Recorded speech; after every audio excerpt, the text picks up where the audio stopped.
এই ৪টা ডিমের চকলেট কেক কিভাবে বানিয়েছি, কিভাবে ডেকোরেশন করেছি সবটাই আজকে থাকবে এই ভিডিওতে। চলেন ভিডিওটি শুরু করা যাক। এর জন্য আমি প্রথমেই শুকনো উপকরণগুলো নিয়ে নিচ্ছি। তার জন্য নিয়ে নিচ্ছি 3/4 কাপ ময়দা, 2 টেবিল চামচ কোকো পাউডার, 2 টেবিল চামচ গুঁড়া দুধ, 1 চামচ বেকিং পাউডার, আধা চামচ বেকিং সোডা, লবণ 1 চিমটি। এগুলো সম্পূর্ণ একসাথে চেলে নিব। চেলে ভালোভাবে মিশিয়ে একটা সাইডে রেখে দিচ্ছি। এবার অন্য একটা পাত্রে 4টা ডিম নিয়েছি। 4টা ডিমের সাদা অংশ নিয়ে নিব এবং কুসুমগুলোকে উঠিয়ে নিব।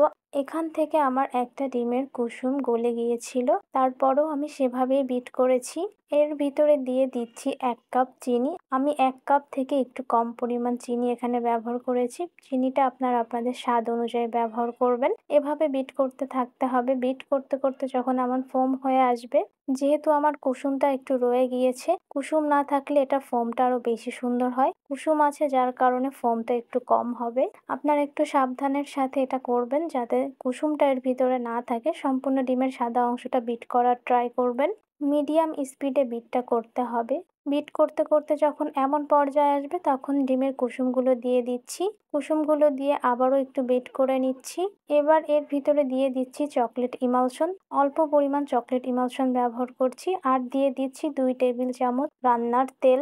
এবার এটাকে আবার ভালোভাবে বিট করে নিতে হবে। বিট করতে করতে যখন এমন পর্যায়ে চলে আসবে তখন যে শুকনো উপকরণগুলো চেলে রেখেছিলাম সেটা দিয়ে দিচ্ছি। আর দিয়ে দিচ্ছি 3 টেবিল চামচ দুধ আর 1 চা চামচ কফি একসাথে মিশিয়ে এটার ভিতরে দিয়ে দিচ্ছি। দিয়ে এটাকে আলতোভাবে ভালোভাবে মিশিয়ে নিতে হবে সময় নিয়ে। মেশানো হয়ে গেলে এটাকে আমি 10 ইঞ্চি একটা মোলে দিয়ে দিচ্ছি। দিয়ে এটাকে ট্যাপ করে নিচ্ছি যাতে ভিতরে কোনো বাবলস না থাকে।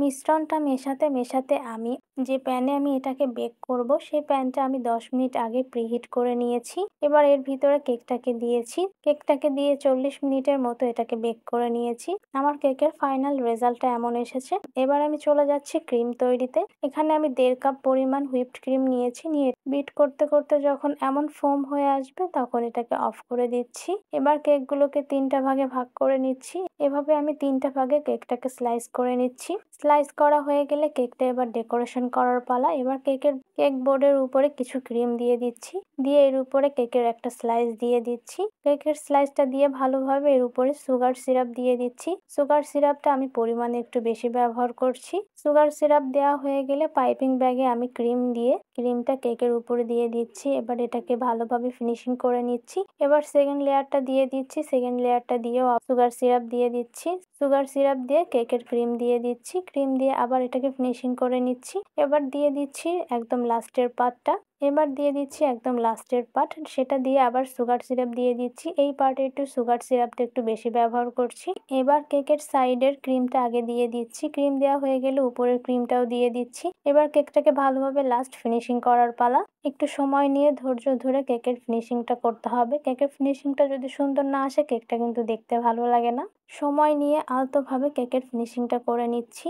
ভিডিওটা লং হয়ে যাচ্ছে এর জন্য আমি কেকের এটা দ্রুত দেখাচ্ছি, বাট খুব আলতোভাবে কেকের ফিনিশিংটা করেছি। ফিনিশিংটা হয়ে গেলে এবার এটাকে সেট হওয়ার জন্য 10 থেকে 15 মিনিট ফ্রিজে রেখে দিচ্ছি। ফ্রিজ থেকে বের করে আমি জাস্ট এখানে কয়েকটা গোলাপ দিয়ে দিচ্ছি। গোলাপটা আমি রেডি করে সাথে সাথেই দিয়ে দিয়েছি। আজকের ভিডিওতে আমি গোলাপ তৈরিটা দেখাচ্ছি না, নেক্সট কোনো ভিডিওতে আমি গোলাপ তৈরিটা দেখিয়ে দিব। আমি কিন্তু কোনো প্রফেশনাল কেক আর্টিস্ট না, জাস্ট ভালো লাগে তাই কেকগুলো তৈরি করি। মাশাআল্লাহ খেতে ভালো হয়। আমার এই কেকের রেসিপিটা দেখে যদি আপনারা কেকটা তৈরি করেন আপনাদের কেকটাও পারফেক্ট হবে। আর কেকটা কেমন হয়েছে সবাই জানাবেন। সবাই ভালো থাকবেন, সুস্থ থাকবেন। আল্লাহ হাফেজ।